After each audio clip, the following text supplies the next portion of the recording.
दोस्तों नमस्कार। दोस्तों, कहीं आपको सरकार दिखाई दे रही है, कहीं आपको गवर्नेंस शब्द सुनाई दे रहा है, कहीं आपने यह महसूस किया है कि आपने जिसे वोट दिया, जिसे अपना नुमाइंदा चुनाकर विधानसभा और लोकसभा में भेजा, वो कहीं आपको दिखाई दिया? नहीं दिखाई दिया। और अगर दिखाई दिया तो टेलीविजन स्क्रीन पर दिखाई दिया।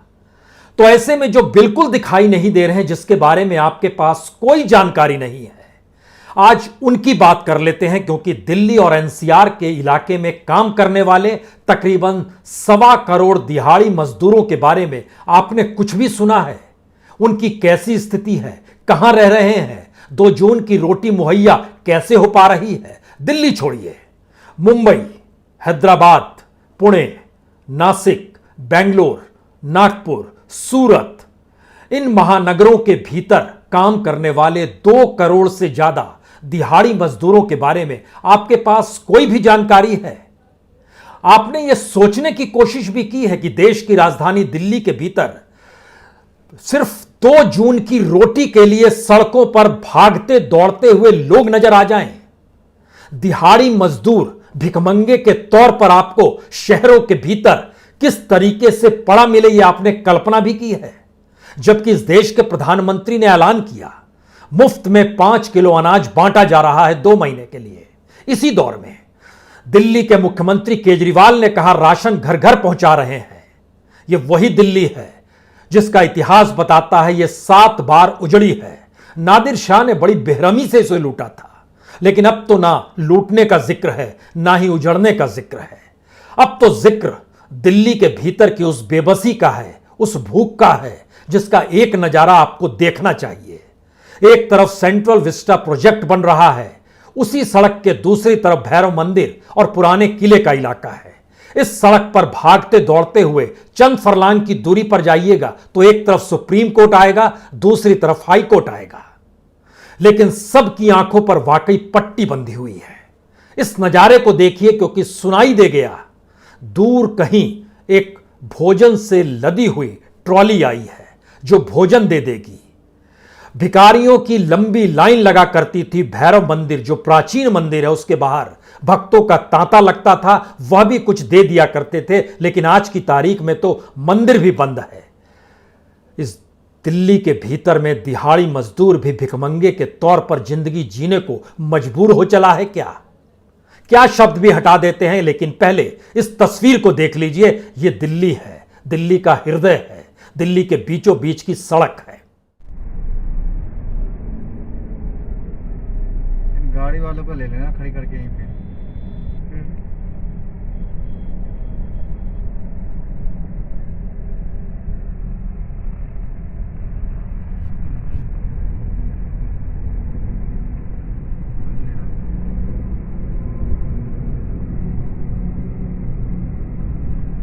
नजारा आपके आंखों के सामने है। सवाल यह है कि इस दिल्ली की स्थिति ऐसी क्यों हो गई, देश की स्थिति ऐसी क्यों हो गई? यह वाकई क्या देश को चलाने वाले समझ नहीं पाए और इस देश में रहने वाले नागरिक भी यह जान ना पाए कि मरना कैसे है? बीमारी से मरना है, महामारी से मरना है, वैक्सीन नहीं मिलने पर मरना है, अस्पताल में बेड ना मिलने पर मरना है, ऑक्सीजन ना मिलने पर मरना है, या फिर रोजगार ना मिलने की स्थिति मार देगी, 2 जून की रोटी ना मिलेगी तब मर जाएंगे। क्या हमें वाकई तय करना था? क्या हमें वाकई इस बात की जानकारी नहीं थी कि मौत कैसे किस रूप में आएगी? क्योंकि अब हम जिन पन्नों को आपके सामने खोलना चाहते हैं, उन पन्नों के साथ शायद दुनिया की सबसे बड़ी त्रासदी समेटे इस देश की गरीबी, असमानता, भूखमरी और उस पर से जमाखोरी और कालाबाजारी और शायद महंगाई चरम पर जब पहुंच चुकी है, उनकी परिस्थितियों को आप अपने रगों में दौड़ाना सीख लीजिए। तब शायद आपके भीतर की संवेदनाएं जाग पाएंगी। क्योंकि दिल्ली के भीतर 20 लाख मजदूर जो दिहाड़ी मजदूरों से जुड़े हैं, नोएडा के भीतर 40 लाख मजदूर, गुड़गांव में तकरीबन 50 लाख मजदूर, गाजियाबाद के इलाके में तकरीबन 10 लाख मजदूर, और दिल्ली से जब से ही बाहर निकलिएगा मुंबई और भिंड मुंबई के इलाके में तकरीबन 60 लाख मजदूर, हैदराबाद में तकरीबन 25 लाख मजदूर, बेंगलुरु में 25 लाख मजदूर, पुणे में 22 लाख मजदूर, नासिक में 14 लाख मजदूर, नागपुर में 9 लाख मजदूर, सूरत में 18 लाख मजदूर। हम इन महानगरों का जिक्र कर रहे हैं जो चकाचौंध से लदे पड़े हैं। यहां पर पैसे वालों की भी कोई कमी नहीं है। गवर्नेंस यहां सबसे पहले अपनी टेढ़ी नजर उठाकर जरूर देखती है। वो शमशान घाट भी देखती है, वो अस्पताल भी देखती है, लेकिन आज की तारीख में उसे समझ नहीं आ रहा है कि इस देश के भीतर में थोक महंगाई दर भी अपनी पराकाष्ठा पर पहुंच गई है, 10% पार कर गई है। इन्फ्लेशन, महंगाई दर और महंगाई, इसके भीतर जब झांकना शुरू कीजिएगा तो आपके भीतर कुछ सवाल तुरंत आएंगे। खाने के तेल की कीमत इस 1 साल में, यानी जब पहले लॉकडाउन का ऐलान हुआ था तब से लेकर अब तक 100% की बढ़ोतरी हो गई। जो तेल पहले लॉकडाउन के वक्त 90 रुपए में मिलता था, आज की तारीख में वो 175 से 200 रुपए मिल रहा है। उस वक्त जो रिफाइंड तेल 90 में मिलता था वो आज की तारीख में 170 रुपए मिल रहा है। पाम ऑयल भी 85 रुपए से बढ़कर तकरीबन 135 से 150 रुपए के भीतर आ गया है। दाल की कीमत लीजिए, आटे की कीमत लीजिए, चावल की कीमत लीजिए, फल की कीमत लीजिए, सब्जी की कीमत लीजिए, 30% से लेकर 110% तक इनकी कीमतों में इस 1 साल में बढ़ोतरी हो गई। इसका मतलब क्या है? इसका मतलब है कि लोगों की आय बढ़ रही थी। इसका मतलब यह है कि इस देश के भीतर में लोग उस महंगाई के साथ जी रहे थे। जी नहीं, महंगाई इसलिए भी बढ़ती चली जा रही थी क्योंकि इसी दौर में कमाने वालों ने सोचा कि जमाखोरी कर ली जाए, बेचने वालों ने सोचा काली बाजारी कर ली जाए, और काला बाजारी का तो अद्भुत आलम इस देश के भीतर में 1000 रुपए की दवाई 50,000 में बिकती हुई देखी गई। 800 रुपए का ऑक्सीजन 80,000 में बिकते हुए देखा गया। अस्पतालों के भीतर खाली बेड पड़े हैं। इस देश के भीतर में प्रधानमंत्री के नाम पर स्वास्थ्य योजना यानी आयुष्मान भारत भी रेंगता है। हर हाथ में कार्ड भी था, लेकिन अस्पताल के बेड की बोली लग रही थी। यह भी इस देश ने देखा। जो जारी है, इस पे मत जाइएगा कि इस देश में बोली लगाई जा रही है कि हमने 19 करोड़ से ज्यादा लोगों को वैक्सीनेशन कर दिया है, उसमें से 4 करोड़ लोगों को 2 डोज दी जा चुकी है। सच यह है कि इस देश के भीतर में 38 करोड़ लोगों के पास दाने दाने को मोहताज है। इस देश के भीतर में 4 करोड़ से ज्यादा व्हाइट कॉलर हैरान परेशान है, जो पैसा भविष्य निधि का निकाल चुके हैं, निकाल रहे हैं, अप्लाई कर चुके हैं। उन्हें समझ नहीं पा रहा है कि दरअसल अब आने वाले वक्त में वो कैसे जिएंगे।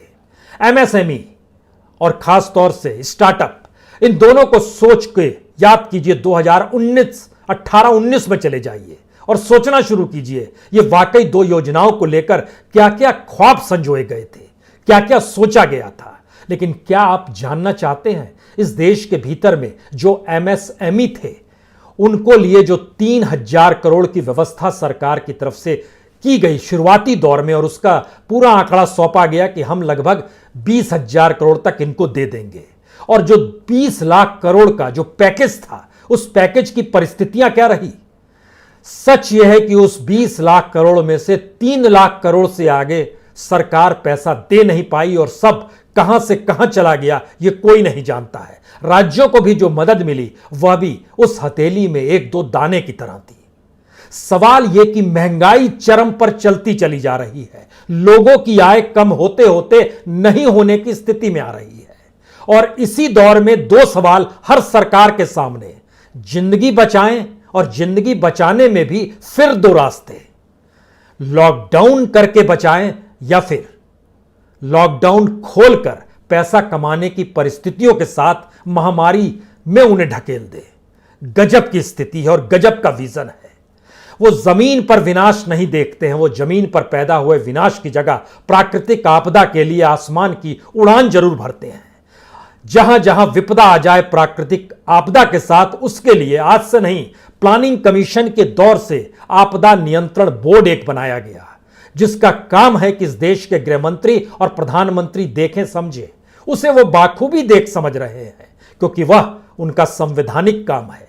लेकिन संवैधानिक काम के भीतर में जनता के हक कैसे गायब हो जाते हैं, और उसी संविधान में जनता और नागरिकों को जो अधिकार दिए गए हैं उस पर से आंखों में पट्टी बांध ली गई।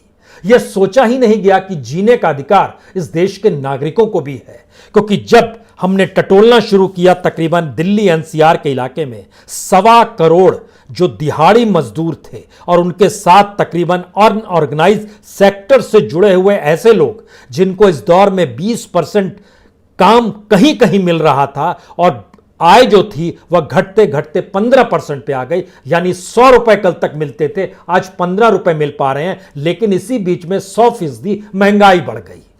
सरकार की आंखों पर पट्टी।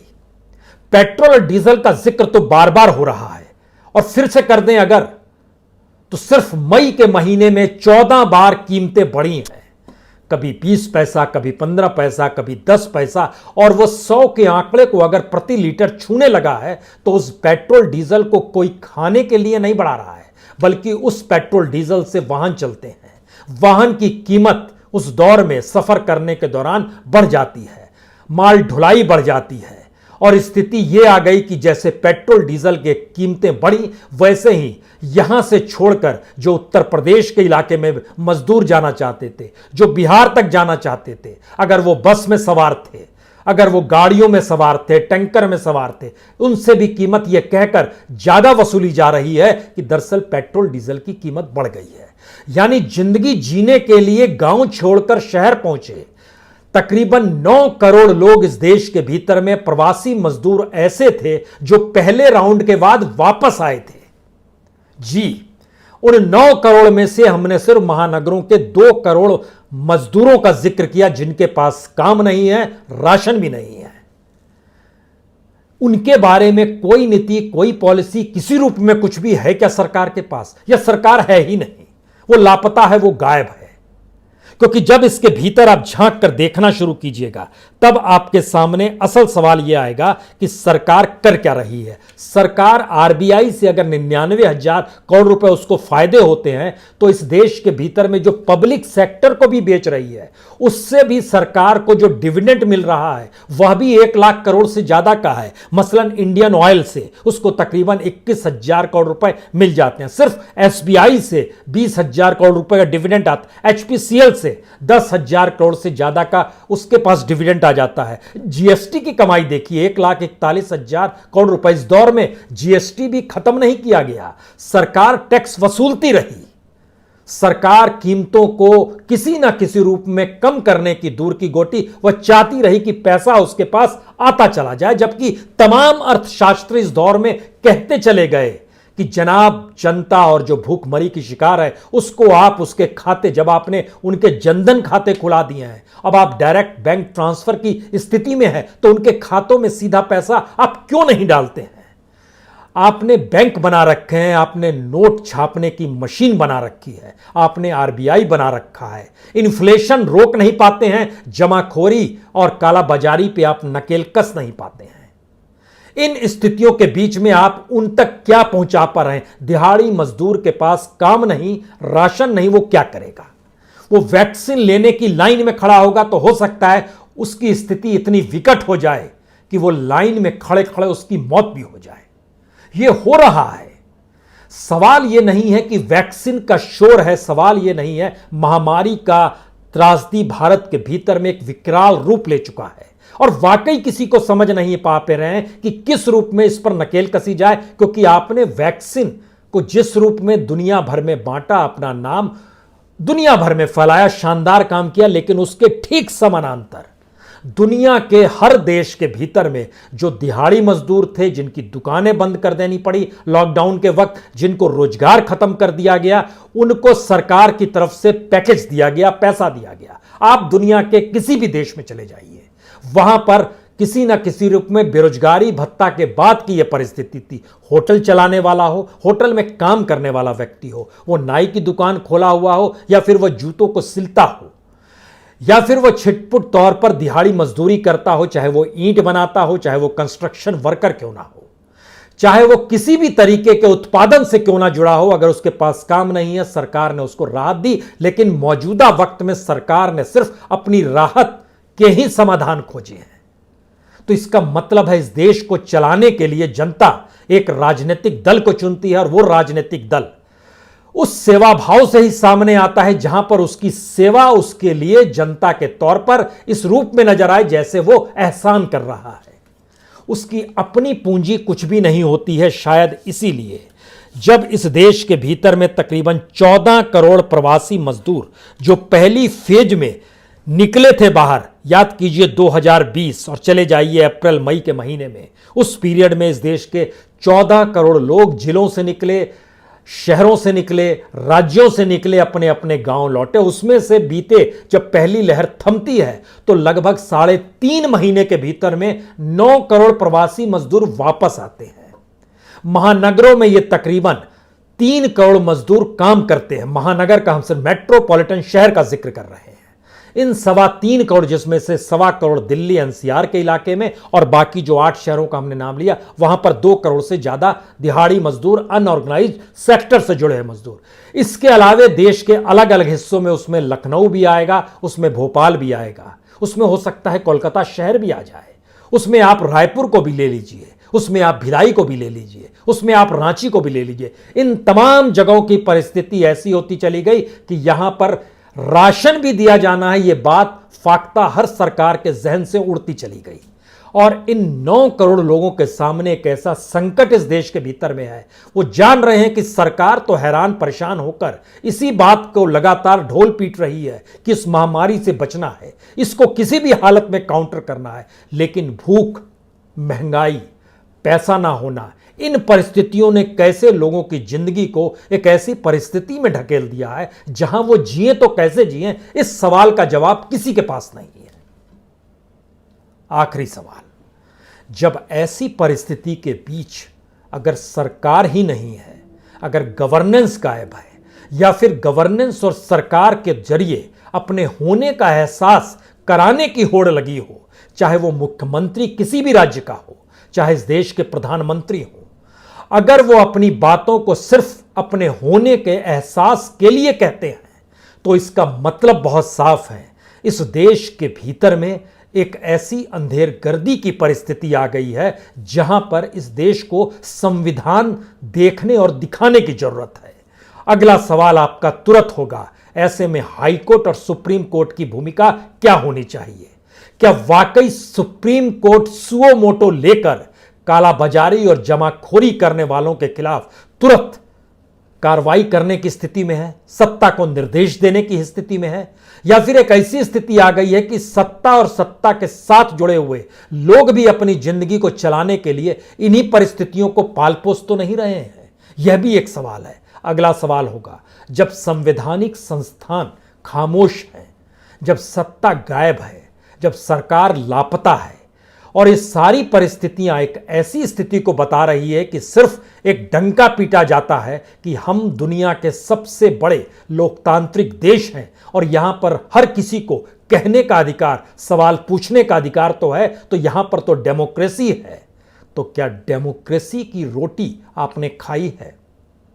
क्या लोकतंत्र को क्या वाकई पानी में उबालकर आपने चावल को चखा है? इस लोकतंत्र और डेमोक्रेसी को गूंथते हुए क्या आपने यह भी महसूस किया है कि जिस राजनीतिक सत्ताओं ने इस देश के संविधान और डेमोक्रेसी दोनों को हड़प कर खुद को ही संविधान और अपनी परिस्थितियों को ही सत्ता के आईन में कुछ इस तरीके से लाकर पेश कर दिया है जहां पर इस देश का हर नागरिक अपनी अपनी जगह पर इतना अकेला हो गया है कि उसे इस बात का एहसास ही नहीं कि इस देश में 130 करोड़ लोग रहते हैं। हर इंजेक्शन लेने वाले को लगता है वो अकेला है, उसे नहीं पता है कि 19 करोड़ लोग एक साथ हैं जिन्हें इंजेक्शन मिला है, उसे नहीं पता है 4 करोड़ लोग ऐसे हैं जिन्हें 2 डोज का इंजेक्शन मिल गया है। ठीक इसी तरीके से इस देश के भीतर में जो 9 करोड़ से ज्यादा दिहाड़ी मजदूर और संगठित क्षेत्र से जुड़ा हुआ तबका है वह अकेला है।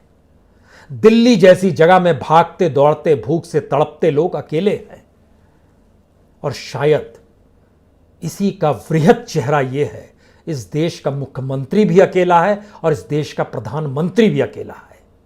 होना तो सबको साथ चाहिए था, लेकिन अगर हर कोई अकेला है तो क्या एक नए भारत को नए सिरे से गढ़ने की स्थिति नहीं आ गई है?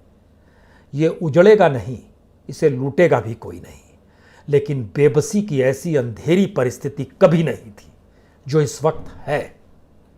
फिर भी हम इंतजार करेंगे इस सरकार के 7 साल के उस सेवा भाव को देखने का जो 2 दिन बाद इस देश में डंके की चोट पर नजर आएगा। तब सवाल कीजिएगा इनका सेवा भाव जो मास्क बांटने से होने वाला है। पता नहीं राशन बांटेंगे या नहीं बांटेंगे, लेकिन ठोंग भी होगा और डंके भी पीटे जाएंगे। इस देश के भीतर में हर कोई अकेला है। शायद इसीलिए महंगाई आसमान पर है, रोजगार जमीन के भीतर है और सरकार कहीं नहीं है। बहुत बहुत शुक्रिया, बहुत बहुत शुक्रिया।